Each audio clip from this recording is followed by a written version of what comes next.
doing this.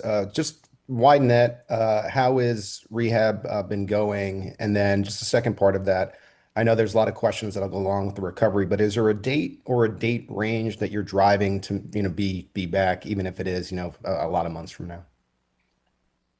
Yeah, first off, rehab's going great so far, just hitting all the checkpoints that the doctor wants you to do and getting the strength and the range of mobility back. So that's been going great. Been doing all of it here in Kansas City so far. And Julie has been crushing it, pushing me. And the doctor kind of gives you like goals to get to, and I just try to maximize those. And they hold me back because I always want to go a little bit further. So it's been going great. I mean, obviously, I think the long term. I want to be ready for week one. Doctor said that I could be, but I can't predict what's going to happen throughout the process. But that's my goal, and so I'll try to prepare myself to be ready to play in that week one and have no restrictions. You want to be out there healthy and giving us the best chance to win. And so, obviously, hopefully, be able to do some stuff in OTAs and then get to training camp and hopefully be able to do a lot there. So I'm excited for the process. It's a long process, but I'm excited for it.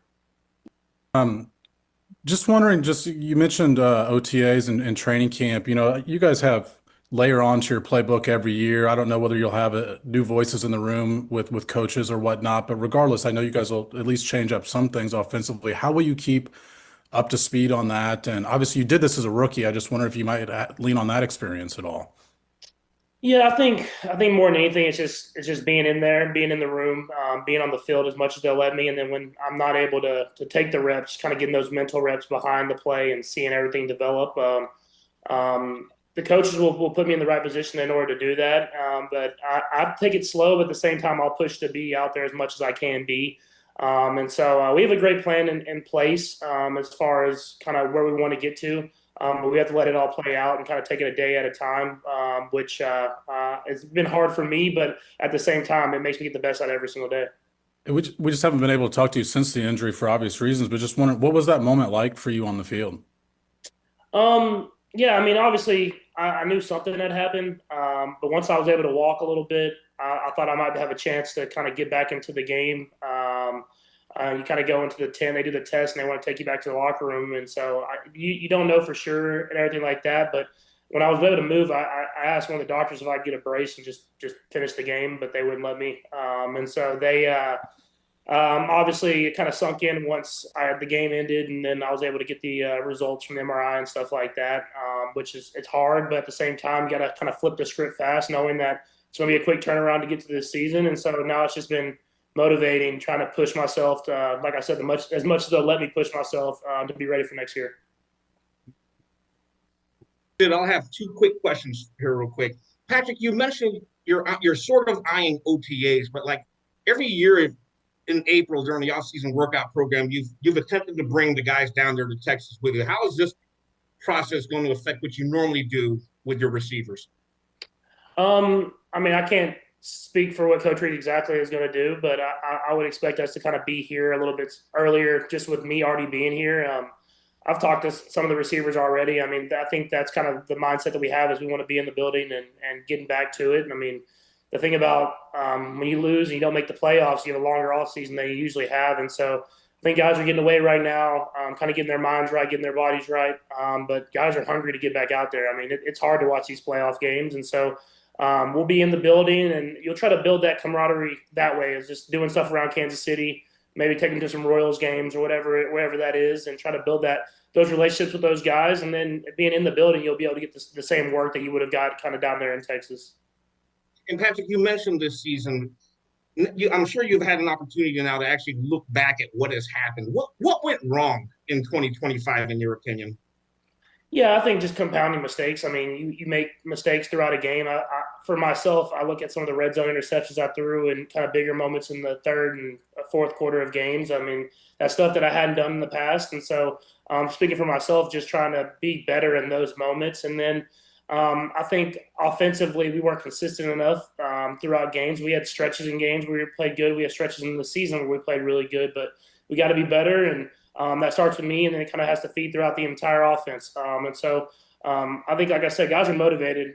Coaches, players, we're all motivated to be better this next year. And like I said, it sucks watching these games. I mean, I want to be out there playing football, and especially at this time of year. It's the best time of year to play football. So it'll give us the motivation, hopefully, for us to come back stronger next year.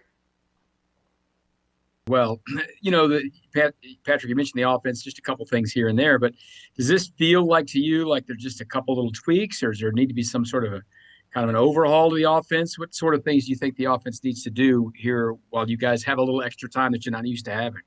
Yeah, I mean, you just got to dive deep into that scheme evaluation and see what teams are seeing against us. I think the one part about having so much success is teams watch a lot of film on you, and so they try to have good game plans on how to combat what you do and what you've done well. And you saw that this year, where teams were very conscious of some of the plays that we've hit for a long time, and so we have to find ways to counteract that and kind of go at teams and be able to utilize that and make more explosive plays. I think if we can get back to some of that stuff as well as being consistent on a down-to-down basis. That'll be stuff that we got to continue to get better at. And I think there's minor tweaks, but at the same time, you got to look at the entire picture and see if we can be better at every single area. So we'll see where we get to after watching the film, but I'm willing to do whatever it takes in order to go out there and have success.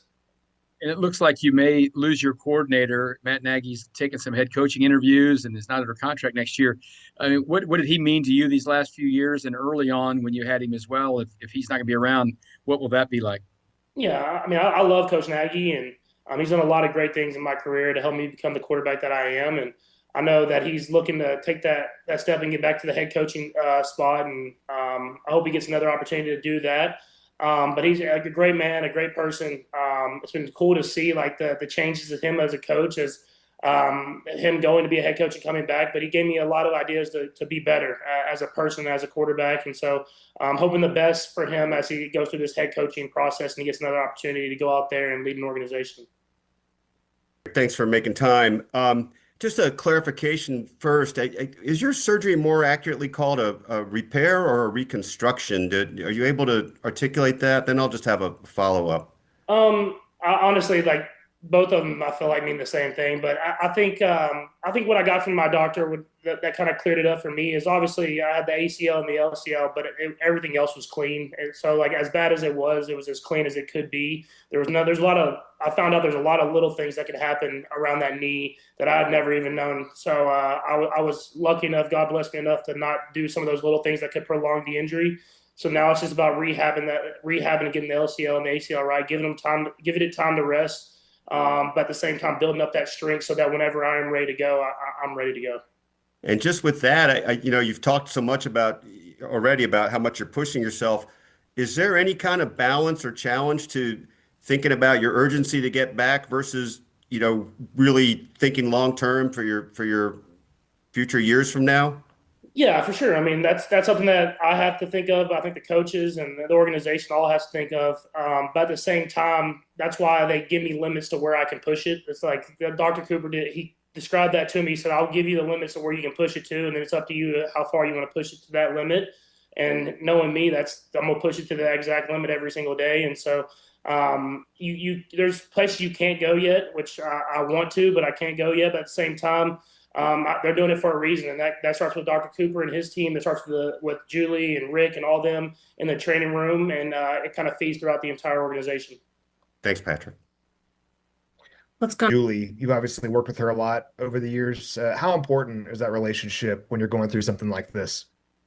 Yeah, I think it's extremely important because what I've found out throughout this process is not every day is going to feel amazing. Like there's some days you're going to be sore, there's some days you're going to feel stiff, but you have to have someone that you trust that's going to get the best out of you, that's going to keep you safe, and someone that's going to push you. I think that's what's more than anything. It's some days I want to go in there and crush Rehab. Some days I just want to get through it. She doesn't let you have the get through it days. She pushes you to be the best every single day, and it's been a different process kind of jumping right into working out like this. Like I always worked out, kind of built up throughout the off season, but it's been fun to at least be with people that care about me and that want to push me to be the best that I can be. And so I'm in that training room every single day, and I'm trying to make sure that I'm ready to go as quickly as possible.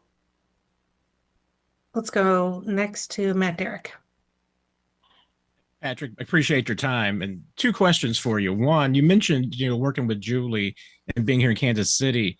Is your expectation that you're going to do the majority or all of your rehab on this knee here in Kansas City? And And how do you imagine that working with the work that you also do with Bobby on your own? We've actually already had a good plan, and I met with Julie and with Bobby and Rick and the whole team, and I'll be here mostly in Kansas City. There'll be times I will be in Dallas. I mean, just with meeting with Dr. Cooper and being with his team as well. But it's been great to see the collaboration with everybody, so that we have a plan for every single day that I have this off season, and you got to maximize all those days. And so a lot of it will be in Kansas City. There'll be times where Rick, Julie might be down in Dallas with Dr. Cooper helping me out there as well. But I'm doing whatever I can to maximize every day. So we have a good plan that we've talked through every single day of this entire off season. And with regards to Matt and the possibility he could leave you, what are the things that you want and that you like in having an offensive coordinator that are important to you, those traits? And is there anybody that is on your mind that you'd love to see as your offensive coordinator one day? I mean, obviously there's names out there, but I think with especially how many vacancies there is at the head coaching job, you kind of have to let that all play out to see how you kind of build the staff. But I don't know, Coach Reed, if Coach Nagy is able to get another job, a head coaching job, that he'll have a good plan of who he wants to bring in. But for me, I just want someone that loves football, that cares about football, that wants to give everything they can to win. To hold people accountable, and then to bring new ideas every single day. I think that's something that we have to continue to do if you want to continue to be great in this league. Is you have to continue to evolve and get better and better, and that's something that we'll try to do here. And I want to get back to that winning culture of being accountable to each other and going out there and playing great football every single day, practice or game. We've talked a lot about the physical side and the challenges that come with a rehab like this, but how are you going about the mental toll that a serious injury takes like this? And again, wanting to push your body to certain limits, but you kind of have to take it back until it's ready to do what you want it to do. Yeah, no, I mean, it definitely weighs on your mental a little bit. But for me, I think just having that goal in mind of trying to get better every day and knowing what I'm striving to do which is to be ready as quickly as possible and have a chance to play in that opening day game, no matter where it is, so that I'm there with my teammates and can be at training camp and doing what I need to do. I think that's kind of pushed me through some of those mental hurdles, and that, as well as having a great wife that is able to keep me involved with the kids, and the kids understanding that dad can't necessarily be the dad that I usually am, throwing them around the couches and stuff like that. But I'm there and I'm trying and doing stuff like that. I think that's been good for my mental, is just being around the kids and being around the family and having a lot of great people around me.